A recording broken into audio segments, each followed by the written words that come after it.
सरकार के साथ एक एग्रीमेंट साइन करता है कि साहब हमको कोयला बहुत महंगा खरीदना पड़ रहा है, कोयले का दाम बड़ा महंगा हो गया है, दुनिया के तमाम देशों से हमें कोयला मंगाना है और जब हम महंगा कोयला मंगाएंगे तो बिजली महंगी होगी, इसलिए आपको महंगे दाम हमको देने पड़ेंगे। गुजरात की सरकार ने कहा जी हुजूर, क्यों, हमारी तो हिम्मत ही नहीं है, आप मोदी जी के दोस्त हैं, हम कैसे मना कर सकते हैं, बिल्कुल देंगे आपको। लेकिन कुछ बातें उसमें लिख दी उन्होंने। एक कंपनी है आर्गस ग्लोबल कंपनी, जो आर्गस ग्लोबल कंपनी है वो ये बताती है कि दुनिया में किस देश में कोयले का क्या दाम है। पहली बात, अडानी को विदेश से कोयला खरीदने की जरूरत क्या है? भारत तो कोयले के उत्पादन के मामले में सरप्लस कंट्री है। भारत तो पिछले साल का आंकड़ा आप उठा के देखेंगे तो 30% कोयले का उत्पादन भारत में बढ़ा है। भारत में जो कोयला खरीदा जाता है वो 2000-3000 रुपए टन राज्य सरकारों को मिलता है। तो आपने भारत से कोयला नहीं खरीदकर यह कहा कि साहब हमें इंडोनेशिया से कोयला खरीदना है और फला देश से खरीदना है और ढेमका देश से खरीदना है। लेकिन उस चिट्ठी में एक शर्त लिखी गई और यह कहा गया कि जो भी कोयले का रेट निर्धारण होगा वो आर्गस ग्लोबल कंपनी के द्वारा जो रेट बताया जाएगा दुनिया के देशों में कोयले का, उसके हिसाब से आपको पेमेंट किया जाएगा।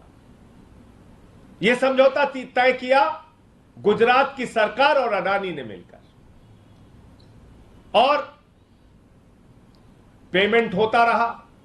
हैरान होंगे आप सुन के, 2018 से 2023 तक पेमेंट होता रहा।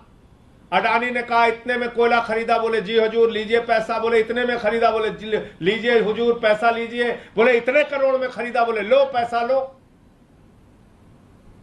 13,802 करोड़ रुपए गुजरातियों के जेब से निकालकर अडानी की जेब में भर दिया गया। जो भी अनाप शनाप रेट बताया, हैरान करने वाली बात है कि इतनी शक्तिशाली गुजरात की सरकार, एक गुजरात के मॉडल की बात करने वाली गुजरात की सरकार, कोई अडानी की कंपनी वाला जाके कहता है हम इतने करोड़ में कोयला खरीद रहे हैं, सरकार मान जाती है। वो आर्गस कंपनी के ग्लोबल रेट से वेरीफाई नहीं करती, वो जांच नहीं करती कि आर्गस का क्या रेट था, क्या बता रहा था वो इस वक्त की इंडोनेशिया में कितने का कोयला था। कोई वेरिफिकेशन नहीं, कोई जांच नहीं। अडानी ने बिल बना के दिया, पेमेंट हो गया। फिर आपको याद है हिंडनबर्ग की रिपोर्ट आ गई। हिंडनबर्ग की रिपोर्ट ने बताया इतना भ्रष्टाचार हुआ है, इतना भ्रष्टाचार हुआ है, इतनी लूट हुई है, अडानी ने इतना भ्रष्टाचार किया है। सुप्रीम कोर्ट में मामला पहुंच गया।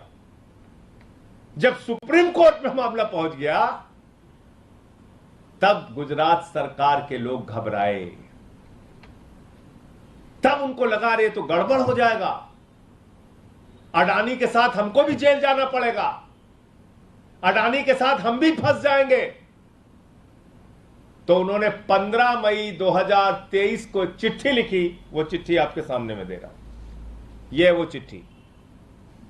15 मई 2023 को गुजरात की सरकार कुंभकर्ण की नींद से जागी और जागकर उसने कहा हुजूर माई बाप, आप नरेंद्र मोदी जी के दोस्त जरूर हैं, लेकिन आपके चक्कर में तो हम भी जेल चले जाएंगे।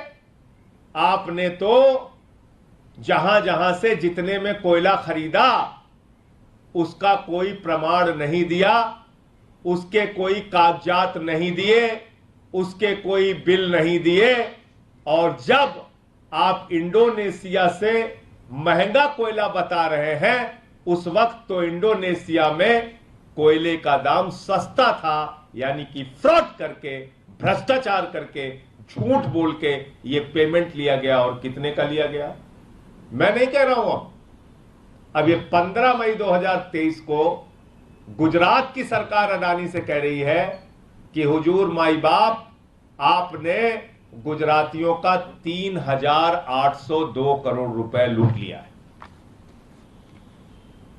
3,802